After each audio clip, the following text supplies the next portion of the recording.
Students, మనం మన emotions పట్ల ఎప్పుడూ కంట్రోల్ ఉండాలి. ఎందుకంటే ప్రతిరోజు రకరకాల వ్యక్తులతో మనం వ్యవహరించవలసి ఉంటుంది కదా. స్కూల్లో అయితే ఫ్రెండ్స్ లేదా టీచర్స్ లేదా హెచ్ఎం ఇలా. అటువంటప్పుడు మనలో నెగిటివ్ ఎమోషన్స్ ఫోకస్ కాకుండా జాగ్రత్తగా ఉండాలి. కోపం, ఆవేశం, చిరాకు, విసుగు ఎక్సెట్రా వీటిని అణిచే ప్రయత్నం కాదు మనం చేయాల్సింది. ఎంతగా మన నుండి తొలగిస్తే అంత మంచిది. ఎందుకంటే వీటిని అణిచివేస్తూ ఉంటే ఎప్పుడో అప్పుడు అవి చాలా తీవ్ర స్థాయిలో బయటికి వస్తాయి.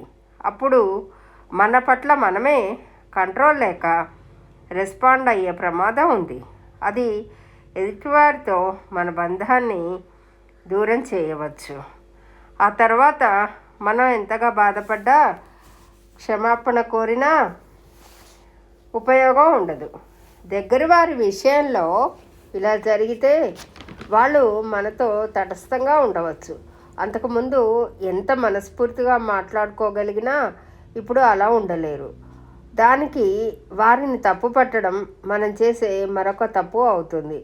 బంధాన్ని కొనసాగించాలనుకుంటే వారి పట్ల కనీస మర్యాదతో మెలగాలి. మనవారే కదా అని ఇష్టం వచ్చినట్టు మాట్లాడడం, ప్రవర్తించడం కరెక్ట్ కాదు. ఇంట్లో వారితోనైనా సరే give respect, take respect policy అన్ని విధాలా మంచిది. ఎవరి ఆత్మాభిమానం వారికి ఉంటుంది కదా, దాన్ని దెబ్బతీయకూడదు. చాలామందికి ఎదుటివారికి గౌరవం ఇవ్వడమే కాదు, ఎదుటివారు తమకిచ్చిన గౌరవం నిలబెట్టుకోవడం కూడా తెలీదు. ఆ విషయంలో జాగ్రత్తగా ఉంటే బంధాలు వ్యక్తిగా కూడా నిలబడడం సాధ్యపడుతుంది.